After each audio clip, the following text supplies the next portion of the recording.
ఎప్పటికప్పుడు తాజా వార్తలను అందిస్తున్న ఏపీ పవర్ న్యూస్ కు స్వాగతం.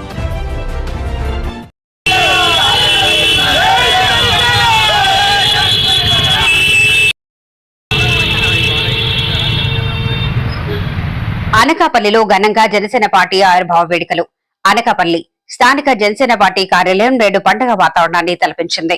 పార్టీ ఆవిర్భావ దినోత్సవాన్ని పురస్కరించుకుని అనకాపల్లి శాసనసభ్యులు కొడతాల రామకృష్ణ ఆధ్వర్యంలో వేడుకలు అత్యంత వైభవంగా జరిగాయి. ఈ సందర్భంగా పార్టీ కార్యాలయం వద్ద ఎమ్మెల్యే కొడతాల రామకృష్ణ జనసేన జెండాను ఆవిష్కరించారు.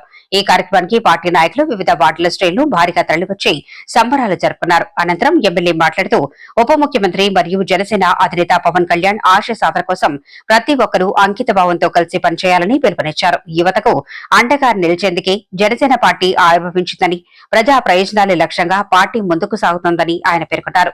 ఈ సంబరాల్లో అనకాపల్లి జనసేన నియోజకవర్గ ఇన్ఛార్జి రామ్కి, పార్టీ సీనియర్ నాయకులు, నామినేటెడ్ చైర్మన్లు, డైరెక్టర్లు, మాజీ కార్పొరేటర్లు మరియు వార్డు అధ్యక్షులు పాల్గొన్నారు. వీరితో పాటు భారీ సంఖ్యలో వీర మహిళలు, జన సైనికులు పాల్గొని కార్యక్రమాన్ని విజయవంతం చేశారు.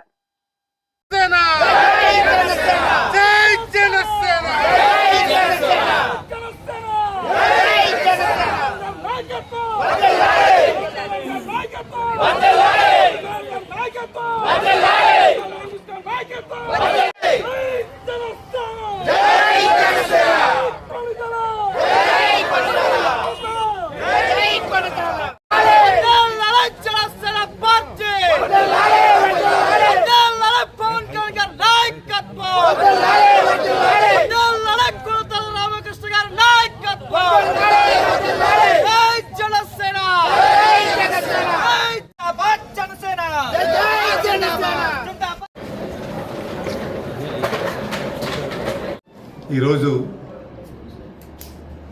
గౌరవ రాష్ట్ర ఉప ముఖ్యమంత్రి వర్యులు కొనిదెల పవన్ కళ్యాణ్ గారు స్థాపించినటువంటి జనసేన పార్టీ 13వ ఆవిర్భావ దినోత్సవం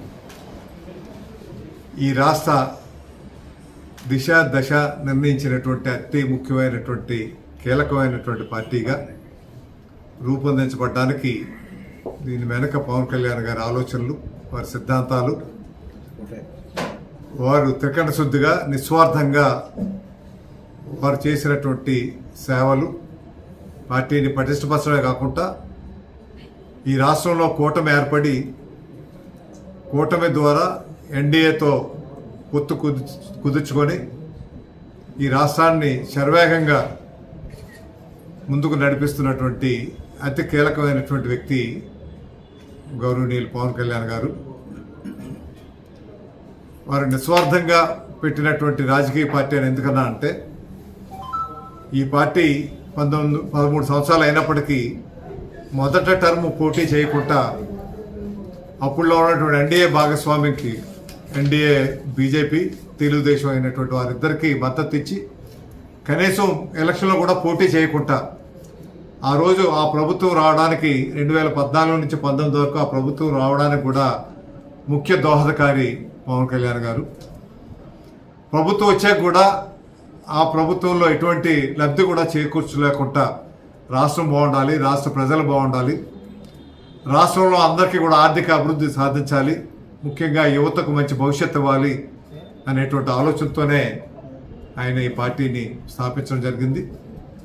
ఈ ఎన్నికల మీద మీ అందరికీ కూడా తెలుసు, మళ్ళీ కూటమి ఏర్పాటు చేయడానికి 2024లో అప్పుడు ప్రతిపక్ష నేత అయినటువంటి మన ముఖ్యమంత్రి గారు గౌరవనీయులు నారా చంద్రబాబు నాయుడు గారిని అరెస్ట్ చేసినప్పుడు ఈ రాష్ట్రంలో ప్రతిపక్ష పార్టీ ఓటు చేయాలనివ్వను, ప్రజల ఓటు చేయాలనివ్వను, ప్రజల ఓటు సమిష్టిగా వచ్చి రాష్ట్రంలో ప్రభుత్వం ఏర్పడే విధంగా అధికారంలో ఉన్నటువంటి పార్టీని ఓడించి మళ్ళీ కూటమిని గెలిపిస్తాం అని చెప్పి ప్రతిజ్ఞ తీసుకొని ఆయన ఒకటే ప్రతిజ్ఞ చేశారు. ఆ రోజున వైసీపీ పార్టీ ఓడించకపోతే నా పేరు పవన్ కళ్యాణే కాదు, నా పార్టీ జనసేన పార్టీయే కాదని ఏదైతే ప్రతిజ్ఞ చేశారో ఆ ప్రతిజ్ఞ నిలబెట్టుకొని ఈరోజు ఈ రాష్ట్రానికి ఒక స్వర్ణ యుగాన్ని తీసుకొచ్చినటువంటి ఒక గొప్ప దార్శనికుడు. ఈరోజు రాష్ట్రం అన్ని రంగాల్లో ముందుకు వెళ్ళి పూర్తిగా